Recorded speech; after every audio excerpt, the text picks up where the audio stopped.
करे गुरुआ परिवार की होगी और उनके बच्चों ने बड़े मन से की। संस्कारों की बड़ी आवश्यकता है जीवन में। एक बार की एक बात है,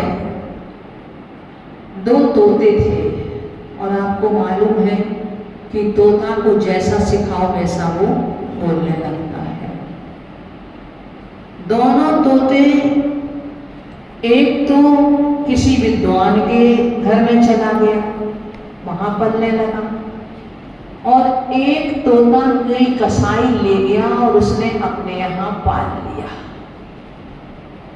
कसाई भी एक दृष्टि से अहिंसक होता है कि वो अपने पाले हुए पशु पक्षियों को मारता नहीं है। तो परंतु जो विद्वान के यहाँ रहने वाला तोता था, वो तो अगर कोई उनके यहाँ आए तो आइए, जय जिनेन्द्र, आपका स्वागत है, और भी कई संस्कृति, कई कुछ विद्वान से सुन करके उसने संस्कृत की भी कुछ चीजें याद उसके लिए हो गई, वो बोलने लगा। पर दूसरा तोता जो कसाई के यहाँ गया हुआ था, मारो काटो, ये करो वो करो, अरे कैसा गालियां देना, ये सब वह सीख गया। किस कारण से? जिस उसने जैसा देखा, जैसा उसके लिए माहौल मिला, वह पैसा सीख गया। इसी तरह से बच्चे एक कोमल मिट्टी की तरह होते हैं। उस मिट्टी को आप कैसा भी आकार दे सकते हो। यदि वह मिट्टी सूख जाती है तो वो टूट तो सकती है, परंतु किसी आकार में परिवर्तित नहीं हो सकती। इसी तरह से जैसे कोमल डाली है, उसको आप मोड़ सकते हो, परंतु आप सूखी डाली को तोड़ तो सकते हो पर मोड़ नहीं सकते। बच्चे उस कोमल मिट्टी की तरह ही होते हैं, उस कोमल डाली की तरह ही होते हैं, जिनको आप जिस तरह से मोड़ना चाहें वह तरह से मुड़ जाते हैं। आज का वर्तमान का परिवेश हम देख रहे हैं, चारों ओर भौतिकता का परिवेश है। घर से बाहर निकलने के बाद तो आप बच्चों में संस्कार की आप एक इच्छा ही नहीं कर सकते कि बच्चों को बाहर जाकर के कुछ धार्मिक संस्कार मिल जाएंगे, बच्चों में उत्तम संस्कार मिल जाएंगे, बच्चे अच्छे नेक इंसान बन जाएंगे। उनके लिए हमें अपने आप में ही इतना परिपक्व कर देना है अपने परिवार में, उनको घर से बाहर निकलने के पहले कि वह इतने परिपक्व हो जाएं कि किसी भी परिस्थिति में वो बाहर जाके अपना स्थिर बने रहें, अपने संस्कारों को बनाए रखें, वह कहीं विचलित ना हो जाए। जब आप उनके लिए इतना मजबूत कर दोगे तो वो अपने आप में ही बाहर जाकर के कैसी ही विषम परिस्थिति होगी, परंतु वो बच्चे बिगड़ेंगे नहीं। तो ये हमें कब जरूरत है? उस बचपन में जरूरत है। जब बच्चा छोटा है उसको आप कैसे भी सिखा सकते हो, किंतु जब बड़ा हो जाए तब उस बच्चे को नहीं सिखाया जा सकता।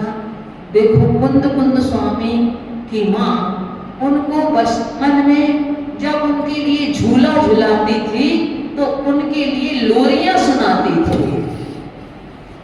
और लोरियां सुनाने भी कौन सी आध्यात्मिक लोरियां सुनाती थी। उस बच्चे से कहती थी, शुद्धोसी बुद्धोसी निरंजनोसी संसार माया परिवर्जितोसी।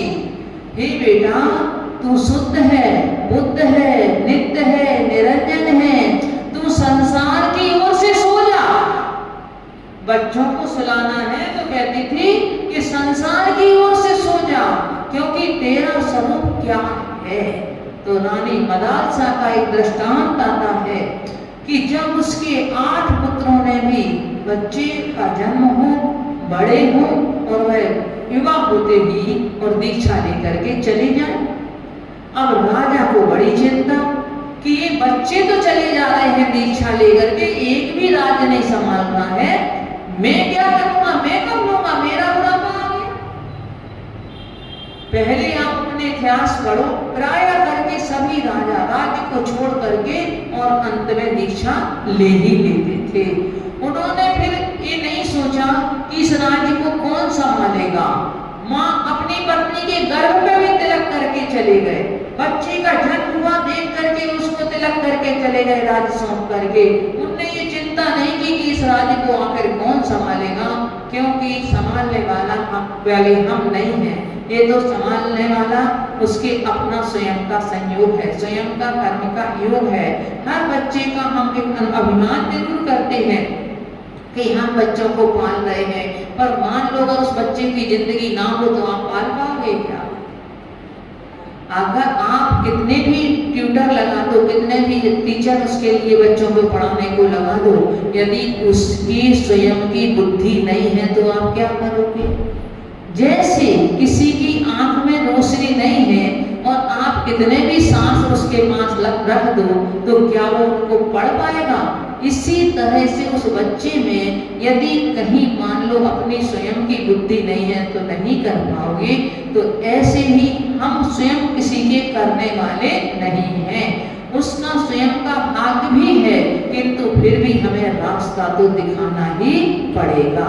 हम दीपक के लिए ऐसे नहीं छोड़ देते हैं जला के कि अब इसको बुझना होगा तो बुझ जाएगा, इसके भाग्य में जो होगा तो हो जाएगा।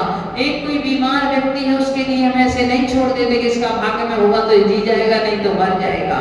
हम इलाज कराते हैं, अंतिम दम तक उसके लिए इलाज देते हैं और यही भावना रखते हैं कि ये ठीक हो जाए। इसी तरह से हम बच्चों को ऐसे ना छोड़ दें कि वह तो पल जाएंगे, उनके भाग्य में जो होगा हो जाएगा, हमें पुरुषार्थ करना पड़ेगा। एक माली बीज को यदि जमीन में डाल देता है तो जब तक वो पौधा बन करके क्या वृक्ष नहीं बन जाता है तब तक उसकी देखभाल करता रहता है।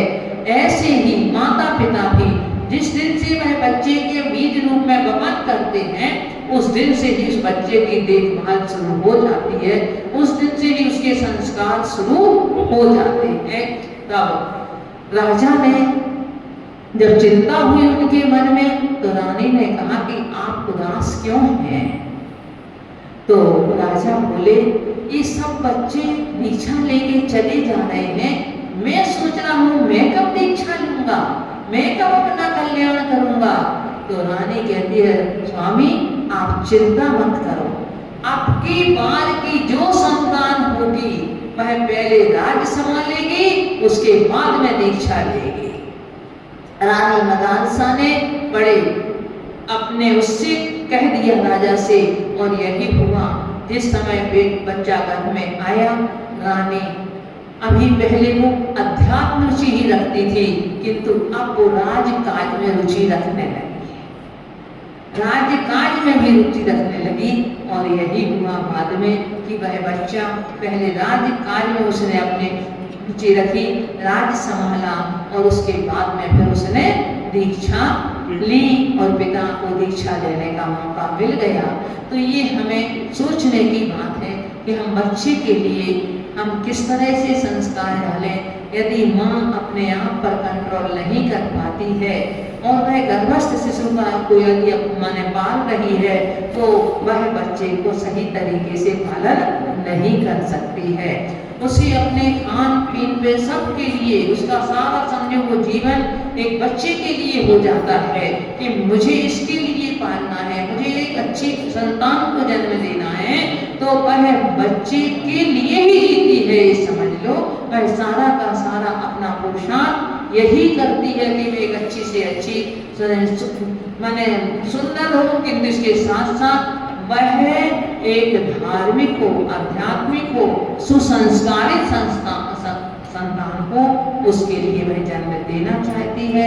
नारी के लिए भी कहा है कि यदि तुमने नारी क्या या तो उन्होंने कहा दाता या सूर जन्म दे तो दो के लिए दे, या तो वो दाता हो या वो मतलब दाता हो अर्थात देने वाला हो, दानी हो, या सूर हो या योद्धा हो, अगर बोले ऐसे नहीं जल सकती तो अपना नूर गंवाना व्यर्थ है। ये कह दिया नीतिकारों ने। तो हम देखें, आज आपने बच्चों के लिए प्रथम प्रयास किया उनको संस्कार देने का, ऐसे आपकी एक बढ़ती चली जाए, आगे आप इस प्रक्रिया को कायम रखें तो बहुत अच्छा होगा। आपके लिए एक सुव्यवस्थित समाज का भी एक आगे के लिए आप कल्पना कर सकते हो, एक धार्मिक संस्कारित समाज का आपकी कल्पना आप कर सकते हो। यदि आज की पीढ़ी को आपने संस्कारित कर दिया तो अन्यथा क्या पता कहाँ ये बच्चे जाएंगे, किस लाइन में निकल जाएंगे, हम कुछ नहीं कह सकते। तो हमें बहुत आवश्यकता है स्वयं भी संस्कारित होने की और बच्चों के लिए भी संस्कार देने की। तो आपका ये प्रयास आगे चलता रहे, इसी आशीर्वाद के साथ में ओम नमः सिद्धि। परम पूज्य आर्यकंतन डॉक्टर सरस्वती भूषण माता जी की आज बच्चों का जो है पूजन का कार्यक्रम रहा। बच्चों ने पहली बार की परम पूज्य आर्यकंतन डॉक्टर सरस्वती भूषण माता जी के पावन सानिध्य में ब्रह्मचारी बहन प्रियंका जी हैं